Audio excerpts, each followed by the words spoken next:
A little bit of context. For much of my professional career, I was sort of directly and exclusively focused on trans rights. And then about 2.5 years ago, joined the communications team at the Sierra Club. And the Sierra Club is a really fabulous environmental organization. It's one of the oldest and largest in the world, founded in the 1800s. And one of the Sierra Club's largest initiatives is the Beyond Coal campaign, which is working to end the use of coal power in the United States. And increasingly, as more and more places are moving away from coal, to skip over what a lot of utilities want, which is gas, which is fracked gas or methane gas. And so we don't need that. We don't need that as a quote unquote bridge fuel, which is sometimes the language that's used. We can go right to renewables, clean energy, wind, solar. And the jump there in terms of the movements was obviously a little bit of a change from the trans and LGBTQ movement to the environmental movement. But the way that we're talking about these issues of communicating story feels very, very similar, and is what really drew me to the work at the Sierra Club. And some of this is because, again, we know, like, we've had the data since the 70s and arguably since the late 1800s. Like, we've known that burning fossil fuels warms up the world, and that warming up the world is bad for human civilization. We know those things.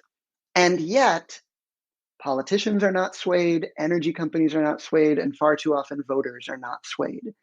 And so working in not only the sort of abstract natural beauty is important, national parks are important, save the whales, and those are all great reasons to be an environmentalist, don't get me wrong, but also the more concrete things of the climate crisis makes hurricanes worse, and billions of people live within a couple miles of oceans or water.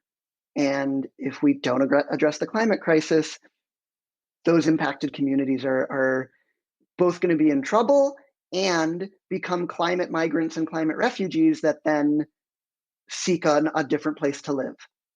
We know that communities of color, from centuries of racism and decades of redlining, communities of color in the United States are more likely to have been forced to be near industry or near power plants.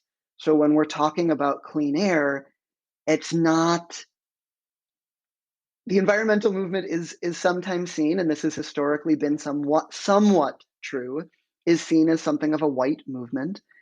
But we know that the people at the front lines, the people who live near these power plants, the people who are breathing in this coal dust or this pollution, are very often communities of color. And elevating those voices, helping those voices make sure their stories are heard, is incredibly rewarding and is critical to convincing people to care about these issues and to take action about these issues.